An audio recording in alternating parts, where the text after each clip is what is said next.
प्यारे दोस्तों, आज की इस वीडियो में हम आपको एक लोहार के बेटे और एक जादूगर की बेटी की बहुत ही दिलचस्प कहानी सुनाएंगे।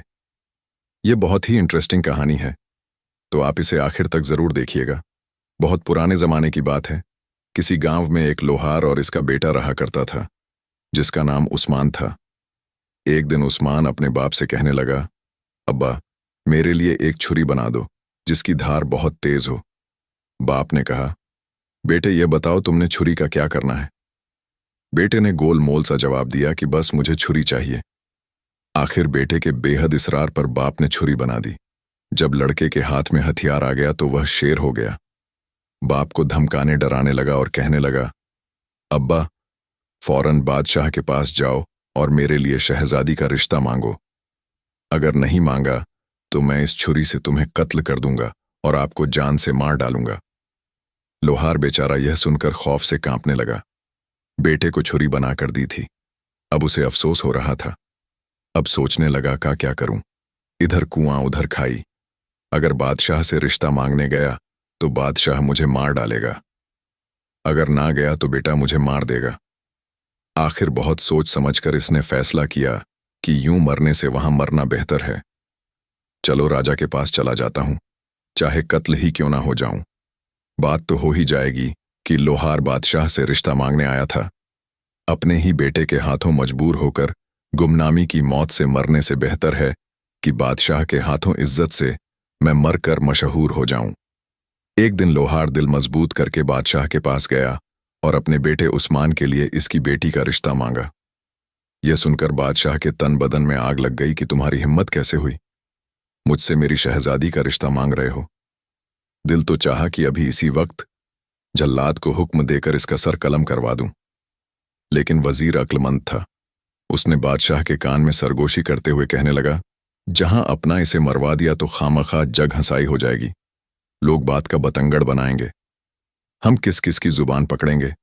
अक्लमंदी का तकाजा यह है कि इसे सही तरीके से टाल दिया जाए, सांप भी ना मरे और लाठी भी ना टूटे। हम इससे ऐसे सवाल कर डालते हैं कि इसका जवाब सारी जिंदगी न ढूंढ सकेगा। अगर गुड़ देने से यह मर जाए तो फिर जहर देने की क्या जरूरत है। इसके बाद वजीर ने लोहार से मुखातिब होकर कहा, लोहार, हम तेरे बेटे की शादी शहजादी से करने के लिए तैयार हैं, लेकिन इसके लिए हमारी एक शर्त है। तेरा बेटा कोई ऐसा काम करे जो दुनिया में इससे पहले ना किसी ने देखा हो ना सुना हो। लोहार शर्त सुनकर वापस चल पड़ा। अपने जिंदा लौटने पर इसने खुदा का शुक्र अदा किया। घर आकर इसने अपने बेटे को यह बात बताई। दोनों बाप बेटे ने नगर को अलविदा कहा और इस शर्त को पूरा करने के लिए रवाना हो गए। चलते चलते एक घने जंगल में पहुंचे। क्या देखते हैं कि शीशम के पेड़ के छांव में एक आदमी बैठा हुआ, जमीन पर चारों तरफ फूल बिखरे हुए हैं। आदमी ने चूल्हे में अपनी टांग रखी है, पैर में ऐसे तरह तरह आग के शोले निकाल रहा है। चूल्हे पर खोलते हुए तेल की कढ़ाई रखी है और वह पकौड़े तलत तल के खा रहा है।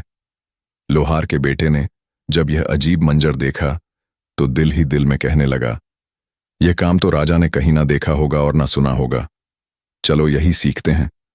लोहार इस आदमी से मुखातिब होकर बोला, अल्लाह के बंदे, मेरे बेटे को भी अपना शागिर्द बना लो और इसे भी इसी तरह पकौड़े तलना सिखा दो। वो बोला, मियाँ आगे चला जा, आगे मेरा उस्ताद बैठा हुआ है, वह तेरे बेटे को रख ले तो रख ले, मुझे शागिर्द बनाने की इजाजत नहीं है। यह सुनकर बाप बेटा दोनों आगे रवाना हो गए। चलते चलते जा रहे थे।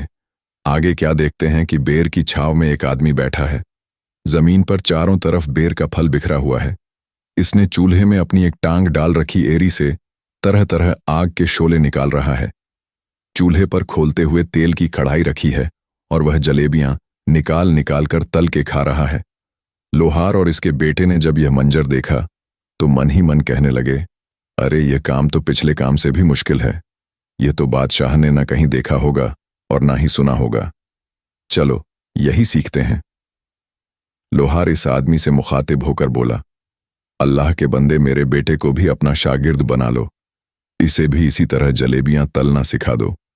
वो बोला, मियाँ आगे चला जा, आगे मेरा उस्ताद बैठा हुआ है, वो तेरे बेटे को रख ले तो रख ले, मुझे शागिर्द बनाने की इजाजत नहीं है। यह सुनकर दोनों बाप बेटा आगे रवाना हुए। चले जा रहे थे कि आगे क्या देखते हैं कि बैरी के घने पेड़ के नीचे एक आदमी बैठा है। जमीन पर चारों तरफ मतिया के मतिया लाल सुर्ख बैर बिखरे हुए पड़े हैं। इसने चूल्हे में अपनी एक टांग डाल रखी है। पांव के अंगूठे में से तेज आग के शोले निकल रहे हैं। चूल्हे पर गन्ने के रस से भरी कढ़ाई रखी है और वह गुड़ बना के रख रहा है लोहार। और इसके बेटे ने जब यह मंजर देखा तो मन ही मन कहने लगा, अरे यह काम तो पिछले काम से भी मुश्किल है। यह तो राजा ने ना कहीं देखा होगा ना सुना होगा। चलो यही सीख लेते हैं। लोहार इस आदमी से कहने लगा, अल्लाह के बंदे, मेरे बेटे को भी अपना शागिर्द बना लो, इसे भी इसी तरह गुड़ बनाना सिखा दो। वो बोला, ठीक है, मैं तेरे बेटे को अपना शागिर्द बना लेता हूं, इसे अपने पास रख लेता हूं। यह लो चाबियां, वह सामने कमरा है, इस कमरे के दरवाजे का ताला खोलो, अपने बेटे को अंदर बैठाकर बाहर से ताला लगा दो। लोहार ने इस आदमी की हिदायत पर अमल किया। जब बेटे को कमरे में बंद करके जाने लगा तो आदमी ने इसे चाबियां वापस ले ली और कहा, अब 1 साल के बाद वापस आना। लोहार अपने घर लौट गया। इधर लड़का कमरे में भूखा प्यासा बैठा था, इंतजार कर रहा था कि कोई आए और इसे बाहर निकाले। लेकिन पूरा दिन गुजर गया और कोई ना आया। अब जो लड़के ने जरा गौर से कमरे में चारों तरफ देखना शुरू किया तो इसके रोंगटे खड़े हो गए, खून खुश होने लगे। इसकी आंखों के सामने एक खौफनाक नजारा था। कमरे के फर्श पर हर तरफ इंसानी हड्डियां बिखरी पड़ी थीं। लड़के ने सोचा, जाने मुझसे पहले कितने लोग इस मौत के कमरे में जान से हाथ धो चुके हैं। मेरा अंजाम भी इनसे कुछ मुख्तलिफ ना होगा। मैं और मेरा बाप बाहर बैठे इस आदमी के धोखे में आ गए। अब मुझे भी यहां भूखे प्यासे एड़ियां रगड़ गड़कर मरना पड़ेगा। एक रोज मेरी हड्डियां भी यहीं फर्श पर बिखरी हुई होंगी। यह सुनकर लोहार के लड़के उस्मान की आंखों में बेख्तियार आंसू आ गए और इसने फूट फूट कर रोना शुरू कर दिया। जब रोने से दिल का गुब्बार निकल गया तो एक कोने में जाकर जमीन पर बैठ गया। दिल ने कहा, जब तक सांसें हैं तब तक आस है। उस्मान ने जमीन पर से एक बड़ी सी हड्डी उठाई जिसका सिरा छुरी से ज्यादा तेज और तीखा था और दीवार खोदने शुरू कर दी। धीरे धीरे दीवार से मिट्टी गिरती रही। आखिरी रात दिन रात की लगातार मेहनत रंग लाई। दीवार में इतना बड़ा सुराख हो गया कि एक आदमी इससे गुजर सकता था। जब सुराख में से गुजर कर लड़का दूसरी तरफ गया तो देखता है कि एक और कमरा में वह मौजूद है। कमरा खूब सजा हुआ है। सब्ज रेशमी पर्दे लटक रहे हैं। कीमती सुर्ख कालीन बिछा हुआ है। कमरे में एक मुसाहरी रखी है। जाली के पर्दे के पीछे सांस लेते हुए किसी बहुत हसीन जिस्म का एहसास होता था। ज्यों ही लोहार के लड़के ने पर्दा सरकाया, इसकी आंखें खुली की खुली रह गईं। क्या देखता है, खूबसूरत लड़की बिस्तर पर लेटी सो रही है और इसके लंबे लंबे बाल खुले हुए लड़का कुछ देर आंखें फाड़कर इसे देखता रहा। इस दौरान में लड़की की आंख खुल गई। अपने कमरे में एक अजनबी नौजवान को देखकर पहले तो वह घबराई, उधर लड़का भी डर गया। खुदा खैर करे, जाने क्या माजरा है। थोड़ी देर बाद दोनों कुछ मुतमिन हुए तो लड़की ने कहा, डरने की कोई बात नहीं है, आ जाओ मेरे पास, इस पर बैठ जाओ और बता कि तू कौन है और यहां कैसे पहुंचा। यह सुनकर उस्मान की हिम्मत बधी और इसने अपना सारा किस्सा कह सुनाया। पहले तो लड़की ने इसे खाने पीने को कुछ दिया। जो शख्स बाहर बैठा गुड़ निकाल कर खा रहा है और जिसने तुझे कमरे में कैद किया वो मेरा बाप है। मैं भी जादूगरनी हूं। गम ना कर, मैं तुझे जादू सिखाऊंगी। जादू में मैं अपने बाप से भी 2 दर्जे आगे थी। अगर बाप 14 दर्जे पर था तो बेटी 16 दर्जे पर थी। लड़की ने लोहार के लड़के उस्मान को इल्म सिखाना शुरू कर दिया। इसके अलावा इसे किस्म किस्म के लजीज फल दिए।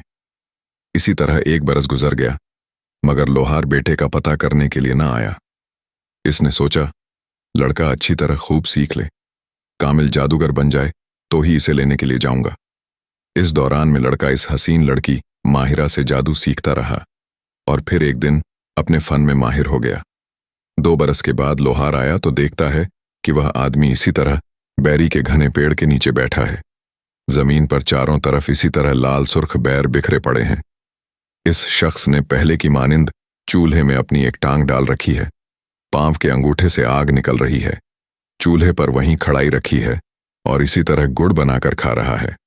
लोहार ने इससे पूछा, अल्लाह के बंदे, मेरा बेटा कहाँ है? 2 साल पहले मैं इसे तेरी शागिर्द में तेरे पास छोड़ गया था। वह शख्स कहने लगा, मैं तो 2 साल से यहां ही बैठा हूं, गुड़ बनाकर खा रहा हूं ना। मुझे फुर्सत मिली ना, मैंने जाकर देखा तू अपने हाथ से अपने बेटे को सामने वाले कमरे में बंद करके बाहर से ताला लगा गया था। यह ले चाबियां और अपने हाथ से ताला खोल ले और अपने बेटे से मिल ले। बाप ने सुना तो चेहरे पर हवाइयां उड़ने लगी। एक रंग आता, एक रंग जाता। ये सोचकर 2 साल बाद अब तो बेटे की हड्डियां ही मिले तो मिले, जिंदा मिलना तो नामुमकिन है।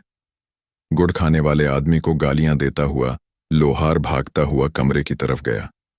ताला में चाबी घुमाई। अंदर बैठी लड़की के कान में जब ताला खुलने की आवाज पड़ी तो लड़के से कहने लगी, अगर मेरा बाप हुआ तो हम दोनों को मार डालेगा, अगर तेरा बाप हुआ तो हम बच जाएंगे। लोहार दरवाजा खोलकर अंदर आ गया। कमरा खाली था। दीवार के सुराख में से गुजरकर दूसरे कमरे में पहुंचा। क्या देखता कि सामने मुसाहरी पर एक खूबसूरत लड़की, इसका बेटा, बैठे हुए हैं। मारने वाले से बचाने वाला बड़ा होता है। अपने बेटे को जिंदा सलामत देखकर बाप की जान में जान आ गई। दौड़कर बेख्तियार बेटे को सीने से लगाया और खुदा का लाख लाख शुक्र अदा किया। इसके बाद बेटे ने बाप से लड़की का तारुफ कराया। जब असली सूरत हाल का लोहार को अंदाजा हुआ तो वह कांप के रह गया। इसने बेटे को बचाने पर माहिरा का शुक्रिया अदा किया। वो हसीन माहिरा कहने लगी, तुम दोनों के बचने की अब फकत एक ही सूरत है, वो यह कि ए लोहड़, तू दुआएं देता हुआ रोता पीटता बाहर जा और मेरे बाप से कह के, हाय हाय, मेरा बेटा भूखा प्यासा सिसक सिसक कर मर गया, तुमने इसे कमरे से निकाला ही नहीं। अब मुझे इतनी इजाजत तो दे कि इसकी हड्डियां किसी कपड़े में बांध कर रख के ले जाऊं और कब्र में दफन कर दूं। लोहार ने ऐसा ही किया। लोहार दुहाई देता हुआ हाय हाय करता कमरे से निकला। जिस तरह लड़की ने समझाया था इस तरह किया। जादूगर बोला, हाँ हाँ, हड्डियां लेकर जा, मैंने इनका क्या करना। बूढ़े साहिर ने हड्डियां ले जाने के लिए एक बड़ी सी सफेद चादर भी फराहम कर दी। दोबारा कमरे में आया। लड़की की बताई हुई तरकीब के मुताबिक बेटे को चादर में छुपा लिया। जब बेटे को चादर में लिपट हुए कांधे पर लटकाए कमरे से बाहर जाने लगा तो लड़की बोली, मेरी एक बात पल्ले से बांध लो, मैंने तेरे बेटे को जो जादू सिखाया है इसका इस्तेमाल रास्ते में ना करना। मैंने तेरे बेटे को जो जादू सिखाया है इसकी मदद से कहीं रास्ते ही में कमाई करना शुरू ना कर देना। घर पहुंचकर जो मर्जी हो करना। अगर तूने रास्ते ही में अमीर होना शुरू कर दिया तो मेरे बाप को पता चल जाएगा और फिर वह तुझे और तेरे बेटे को नहीं छोड़ेगा। खूबसूरत माहिरा अंदर कमरे में ही रही। लोहार ने इससे कहा, बेटी तू भी किसी तरह छुप छुपाकर हमारे साथ चलो, अपने संग दिल जालिम बाप की कैद से रिहाई हासिल करो। लेकिन वो लड़की ना मानी और बोली, इस तरह हम तीनों पकड़े जाएंगे, तुझे और तेरे बेटे को भी आज़ादी ना मिल सकेगी। यूं भी मेरा मरना जीना अब यही है, यहां से भागकर कहां जाऊंगी। लोहार बेटे को कपड़े में लपेट कांधे पर उठाए कमरे से निकला। इसने चाबियां का गुच्छा ही दूर से ही जादूगर की तरफ फेंका। जादूगर ने इसके जानिब कुछ ध्यान नहीं दिया। चाबियां उठाई और दोबारा अपने काम में मशरूफ हो गया। जब लोहार अपने बेटे को उठाए जंगल में काफी दूर निकल आया तो एक जगह इसने अपने बेटे को कांधे से नीचे उतारा, इसे चादर से बाहर निकाला। फिर दोनों ने अल्लाह का शुक्र अदा किया कि इनकी जान बच गई। अब बाप बेटे ने दोबारा सफर का आगाज किया। चले जा रहे थे, आखिरकार जंगल से बाहर निकल आए। अब इनके सामने हरे भरे खेत फैले हुए थे। एक जगह देखते हैं कि रास्ते में एक बैल घूम रहा था और कुएं से पानी निकल रहा था। पास ही एक जमींदार खड़ा है। लोहार का लड़का उस्मान बाप से कहने लगा, अब्बा, मैं तुझे अपना जादू दिखाता हूं, लेकिन याद रखना मेरा रस्सा उतार लेना, वह ना बेचना। इतना कहकर लड़के ने कुछ पढ़ा और इसी वक्त बैल बन गया। दोनों चलते चलते जमींदार के पास पहुंचे। जमींदार ने जब इस कदर जवान और पला हुआ बैल देखा तो लोहार से कहने लगा, बाबा जी, क्या आपने बैल बेचना है? लोहार बोला, हाँ। जमींदार ने पूछा, क्या लोगे? लोहार बोला, RS वेंकटवा। जमींदार को सोच में डूबे देखकर लोहार कहने लगा, मेरा बैल बहुत अच्छा, तू उसे अपने बैल के साथ जोड़कर देख ले, अगर दिल मुतमिन हो तो खरीद लेना। जमींदार ने बैल जोड़ा। बैल खूब पानी निकालने लगा। इसके पहले वाले बैल से भी ज्यादा जमींदार खुश होकर बैल खरीदने पर राजी हो गया। लोहार कहने लगा, लेकिन मैंने बैल के साथ रस्सा नहीं देना। जमींदार बोला, कोई बात नहीं, तुम अपना रस्सा उतार लो, मैं खुद ही नया रस्सा डालूंगा। जमींदार ने कीमत अदा कर दी और बैल खरीद लिया। जब लोहार काफी दूर चला गया तो बैल ने एकाएक रुख मोड़ा और भाग खड़ा हुआ और सीधा लोहार के पास पहुंचा और वहां जाकर फिर लड़का बन गया। जमींदार बेचारा डंडा पकड़े हांफता कांपता दौड़ा दौड़ा पीछे आया और लोहार से पूछने लगा, बाबा तुमने मेरा बैल तो नहीं देखा? लोहार बोला, बैल तो अभी अभी मैं तेरे हवाले करके आया हूं, अब वह किधर है मुझे क्या पता। बेचारे जमींदार के वह मोगुमान में भी नहीं आ सकता था कि लोहार के साथ जो लड़का जा रहा है वही असल में इसका भागता हुआ बैल है। जमींदार हैरान परेशान लौट गया। लोहार, इसके बेटे ने जादूगर की बेटी की नसीहत पर अमल नहीं किया और रास्ते में ही जादू की मदद से कमाई करना शुरू कर दी। अब उन्हें उसका खामियाजा भुगतना पड़ा। बड़े जालिम जादूगर को पता चल गया कि लोहार का लड़का जिंदा सलामत है और मेरी कैद से फरार हो चुका है। मेरी अपनी बेटी ने इसे जादू का इल्म सिखा दिया है और एक मुकम्मल कामिल जादूगर बना दिया है। वाकई घर का भेदी लंका ढाए। जालिम जादूगर ने जादू के जोर से एक बड़े फकीर का रूप धरा और इससे पहले ही आगे रास्ते पर आकर बैठ गया। लोहार के लड़के उस्मान को क्योंकि बड़ी कामयाबी मिली थी, इसलिए इसने फिर दोबारा पैसे कमाने के बारे में सोचा कि अब इसने ऊंट बनने का फैसला किया और अपने बाप से बोला, अब बाबा इस दफा तुम मेरे पूरे आरएस-1 मांगना। आरएस-1 भी कम ना करना, लेकिन याद रहे मेरे साथ नकेल हरगिज ना देना। इतना कहकर लोहार के लड़के ने मंत्र पढ़ा और फौरन ऊंट बन गया।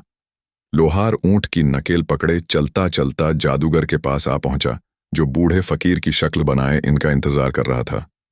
फकीर ने लोहार से पूछा, बाबा जी क्या ऊंट बेचना है? फकीर ने लोहार के दिल की बात कह दी।